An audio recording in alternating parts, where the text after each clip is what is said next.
You might wonder how to really play altered dominant. Do you also do this?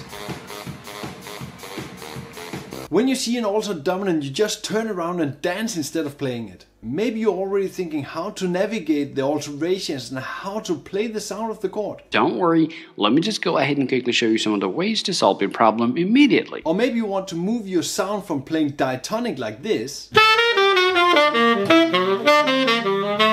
into a more altered sound like this. As adults, we mostly want to learn all about the topic before we're stepping into the topic and actually doing it. And this should be like learning all music theory before playing the sound of the music. I want to show you the backwards way of learning that's way better. We need to hear the sounds of the licks we are playing. Listen to this sound. You hear that this sound is very much inside. And now listen to this lick where there's much more tension and irregularities. The sound of tension and the irregularities in the musical setting is what we have to learn first. Because if you don't know the sound, how do you know what to play? And this might sound totally logic to you, but many do not understand this. Music is just sound, and the most logic way to learn music would be in its own environment. Learn the sound. When we listen to music, it's the sound that we fall in love with, not the notes. And the sound must be what inspires us to learn the music. I've already played some sounds on some chord progressions for you. And these chord progressions come from the tunes we are playing. When you look at these two licks, one is very diatonic. No sharps, no flats, no alteration. And one is altered, and you see that the alterations all fall on the dominant chord. And this is why the 2-5-1 progression is amazing for us to learn dominant alterations. So let's look into what the altered sound does. For us to do this, we need to dig a little bit deeper and check out what the altered sound is compared to the diatonic sound.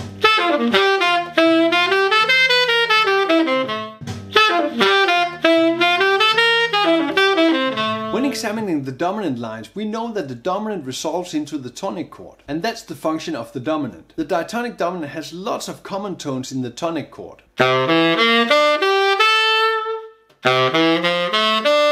And the most iconic dissonance in the D7 is the C and the F sharp going towards that G major chord. And of course, where the leading tone, the F sharp, is the strongest leading tone into G major. When we're looking at the D7 flat 9 flat 13, we get a different picture.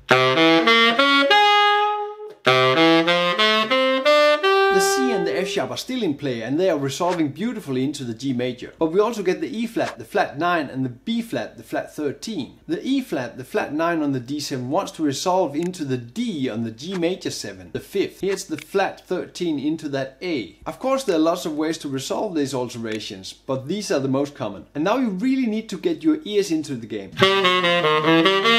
This is how the flat 9 resolves into the G major chord, the E flat to the D. Start listening to this resolve and learn it. Learn the sound of it. When you have the sound on the D7 flat 9, start adding this into your playing. Start adding it into licks you're making. The B flat, the flat 13, resolves into the 9 of the G major. Do this with all the alterations you encounter. Start using them immediately. Now start mixing the alterations. Listen to how both alterations really longs for this G major chord. In the lesson manual on Patreon, I have made an extensive collection of licks, lines and exercises. Playing these will guide you towards hearing the alterations and adding them into your playing. Find the lesson manual download link in the description. Taking another step backwards in the learning of the altered scale, of course we need to learn the altered scale. The scale we actually use as the altered scale is the E flat melodic minor. But we play from the D, the root of the dominant chord. When we look at the D altered scale, we see that this is not a common D7 Mixolydian scale. And we know the diatonic tones of the D7 already, the C and the F sharp. We know the flat 9 and the flat 13 too. The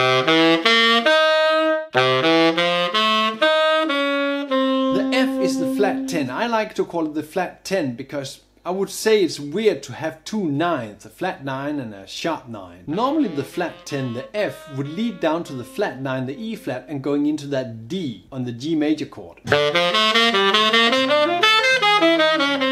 course you can will resolve differently, but this would be the normal way to do it. So right away when you have the sound in your ears, make licks and get the sound into your playing.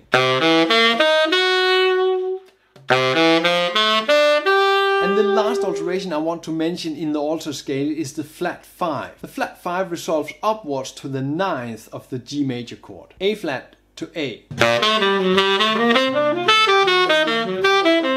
I really like this sound because it's uncommon and it moves up to one of the extension of the G major. And most of the other alterations moves to the common tones of the G major chord, of the tonic chord. And now we have moved through the sounds of the alto scale. And maybe you'll be wondering, what about the scale? Learning the scale is an absolute must. Of course you need to learn the scale. And just playing the scale up and down will really help you a lot. But when I use the alto scale, I just don't run up and down the scale. I use it in small parts or in chords. So this is why train the licks in the scale. So train the scale the way you're using the scale. The lick I just played had some 4-note groupings in it. These groupings I just add into the scale, and now I'm training those in the scale. And now start reapplying these into other licks you're playing. On Patreon, in the lesson manual, I have made an extensive amount of licks and exercises you can add directly into your playing and use in your practice. The lesson manual download link is in the description. The alto scale has many tricks up its sleeve.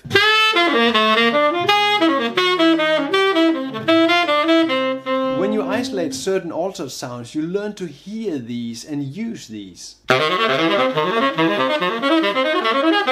Like the C half diminished chord on the 7th step on the D7 alto scale. And this reminds me, you are probably already training your major scales in arpeggios. And this is an amazing tool to get all arpeggios into your system. Try doing this with the alto scale too. But beware of this. Just because you're training your arpeggios in the scale does not mean they're actually automatically coming into your playing. And that C half diminished chord has it all. Take this out and make licks with it. It's an amazing sound. And also one advice to you is work on one sound at a time. Because you're working with your ears, so if you're working with one sound at a time, your ears learn to hear this and automatically add this into your playing. When you're working with one sound at a time, this sound works as a stepping board towards new sounds. When you want to benefit most from the altered sound guide I made here, I really recommend getting the lesson manual on Patreon. I fill it with exercises and corresponding licks taking you through the sounds of the altered scale, learning them sound by sound. Get the PDF on Patreon, the link is in the description. I think as musicians or as players, most of the effort we put into the music is in practicing. So get started in a good way. This is why I'm recommending this video with 3 of my greatest heroes, how they are practicing, how they got to their goals. Play music, have fun.